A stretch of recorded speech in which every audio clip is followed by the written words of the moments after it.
The other game, equally surprising to me, was the Rockets-Lakers. I did not think the Rockets had a chance to win this game. 2 days ago, they came off a Game 7 with the Thunder, went down to the wire. It was back and forth the entire game. They had to have been exhausted, and playing a Lakers team that almost had an entire week off. And James Harden really struggled offensively in Game 7. Well, that was not the case in this game. James Harden was back to regular season James Harden. Similarly to Giannis, James Harden has gotten a lot of criticism. Same with Russell Westbrook, not elevating their game in the playoffs.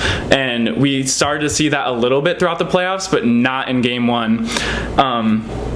I would say LeBron likes to feel out Game 1. I feel like that's kind of what happened with the Portland Trailblazers when they took Game 1. But I don't think this is the case. LeBron was playing his butt off. And, okay, on a side note, he really messed up Westbrook 3 times. He dunked on him, poster and one, blocked his dunk, and then also sent it into, if there was rows, probably like the 6th row.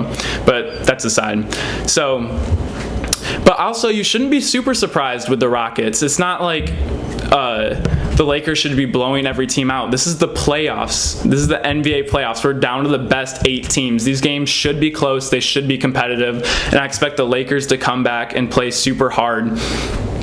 And they definitely need to play more aggressive. And here's the thing with small ball. So the Rockets' tallest player on their lineup is 6'7", and this causes a lot more problems than you'd think. And I think the Thunder ran into this early, corrected it later.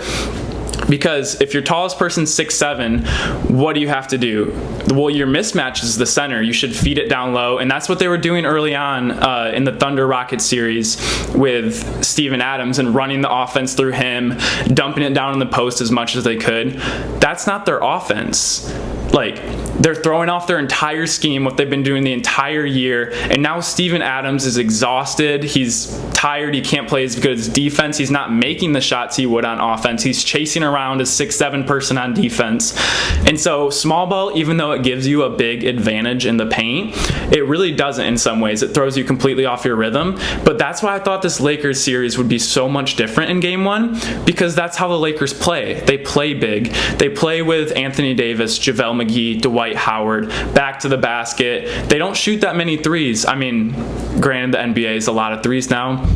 In comparison, they don't shoot as many threes, but they're used to playing big. And so I thought the Lakers would have no problem running pick and rolls, getting even more favorable matchups. And I thought Anthony Davis was going to go for like 80. I don't know. Like, I don't know how he's such a factor in these games. I mean, he's obviously an amazing player, but he did not have the game I thought he was going to have. And so my prediction for Game 2, I think this is going to be a Lakers win. I think they know they need to. I bet Frank Vogel, the Lakers coach, is not very happy with their performance.